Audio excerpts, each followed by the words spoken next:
If you're a beginner in the gym, chances are you're either overwhelmed, confused, or doing workouts you copied from TikTok that don't actually make sense. You've probably asked yourself, why am I not seeing results? Am I even doing enough? Or, do I look funny? Is everyone staring at me? And how on earth do people even stay consistent with this? Well, here's the truth. Most beginners fail not because they don't work hard, but because they focus on the wrong things. In this video, I'll give you a simple, science-backed beginner gym guide. No nonsense and straight to the point, so you can build muscle, lose fat, and stay consistent. Part 1 is training basics, what to actually do. As a beginner, your main goal is learning how to move your body properly while getting stronger.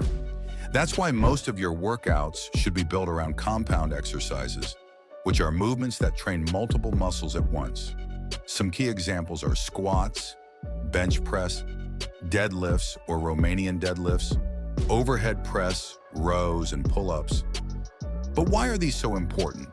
Because compound lifts build more muscle in less time, improve coordination and strength, burn more calories, and give beginners the best results overall. And what about machines, you may ask? Machines are not bad, especially for beginners. They help you learn movement patterns, reduce injury risk, and allow you to safely train close to failure. But they should support, not replace, the basics. Think of it like this. Compounds build the foundation, and machines help polish it.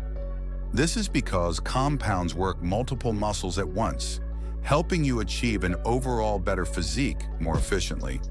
Machines, on the other hand, mostly isolate 1 to 2 muscles, so they are great if you want to put more attention on one muscle specifically.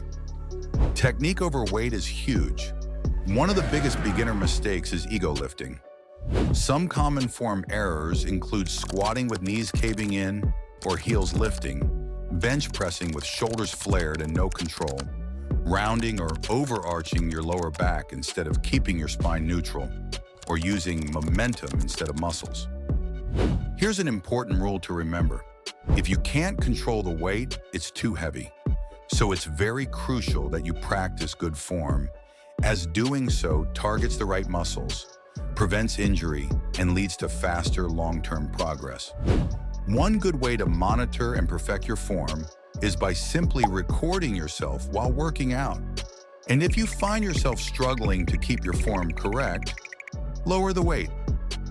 Part 2 is workout splits, how often to train.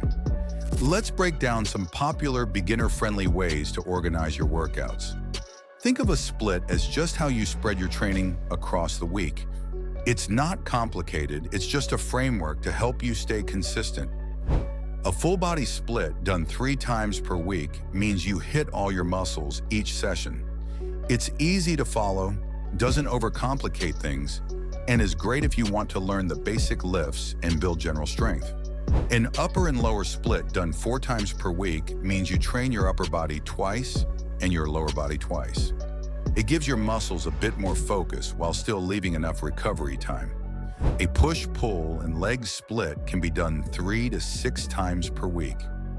Push days hit chest, shoulders, and triceps. Pull days hit back and biceps, and legs are legs, including glutes. In reality, there's no perfect split. The best one is the one you can stick with consistently. You don't have to pick one of these exactly. They're just the most common ways that work for many people. Experiment, see what feels good, and focus on showing up. Bottom line is consistency beats perfection every time. Find a routine you enjoy, stick to it, and the results will follow. Part 3 is diet, why food matters. You cannot out-train a bad diet. Food controls muscle growth, fat loss, energy levels, and recovery. So if you just work out but don't implement a good diet, you are sort of wasting your time and gains. Macros are the 3 main types of nutrients that provide energy and support your body's functions. Protein builds and repairs muscles, organs, and other tissues, and is essential for muscle growth and recovery. Carbohydrates are your body's main source of energy, especially for workouts, and they fuel your muscles and brain. Fats support hormone production, brain function, and overall health. But when it comes to tracking macros as a beginner, focus on protein for now. That's enough to build muscle. You can add tracking carbs and fats later to fine-tune energy, performance, and recovery. Calories. The big picture. A calorie surplus leads to weight gain, meaning eating more calories than your body burns. Extra energy can be used for muscle growth if training properly, but some may turn into fat. A calorie deficit, however, leads to weight loss, meaning eating fewer calories than your body burns. Your body uses stored energy to make up the difference, leading to weight loss. Beginners can often gain muscle and lose fat at the same time, which is a process called body recomposition. That's why you should not stress about the scale. Muscle is denser than fat, so even if your weight stays the same or goes up slightly, you could be getting leaner and stronger. So what does this mean for beginners? For most people, it means you don't need to necessarily bulk or cut just yet. Instead, focus on eating enough protein, a generally healthy diet with whole foods and vegetables, training hard and progressively overloading muscles, and sleeping well.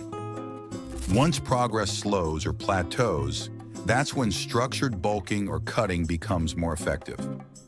If you do decide to bulk or cut, the best approach is to take it slow.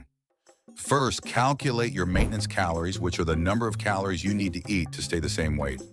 There are many good free maintenance calculators online you can use.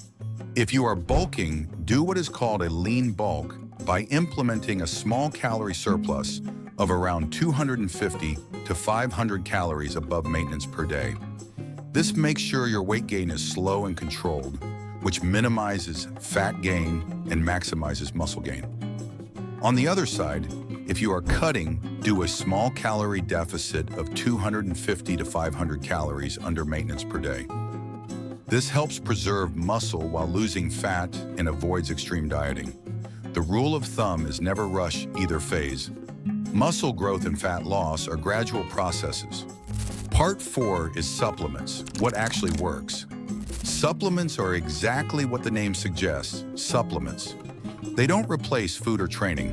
The only ones worth mentioning are creatine monohydrate, which is the most researched supplement, improves strength and performance, and is safe and effective, and protein powder, which helps make hitting your protein goal easier. Just make sure you don't replace real food proteins with protein powder. Use it on the days you can't hit your protein intake with food. That's it. Everything else is optional and often useless. Part 5 is motivation and consistency. You've heard it already. Motivation comes and goes, and relying on it alone will fail you. However, psychologically speaking, regular gym goers are motivated on a subconscious level, even if they are not aware of it. The secret is building habits. At first, consistency may feel forced, but over time, your brain associates the habit with reward and satisfaction, making it easier and even motivating.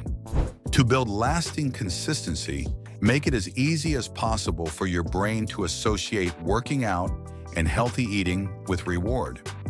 Set realistic and achievable goals because small wins activate your brain's reward system. Follow a simple plan because simplicity makes consistency easier. Track your progress by logging weights, reps, or photos, which provides evidence of improvement. Stop comparing yourself to others because comparison creates frustration, not motivation. Make the gym non-negotiable, like brushing your teeth. Some days you'll feel strong and motivated, and some days you won't. Show up anyway. Consistency is the bridge between where you are and where you want to be. So in conclusion, if you're just starting out, remember this: master the basics, train consistently, eat enough protein, and focus on a healthy whole foods diet. Be patient and understand that motivation will come in return. Results don't come from doing everything perfectly. They come from doing the right things over and over again. If this helped you, like the video, subscribe, and share this with someone who needs to lock in 2026. See you in the next one.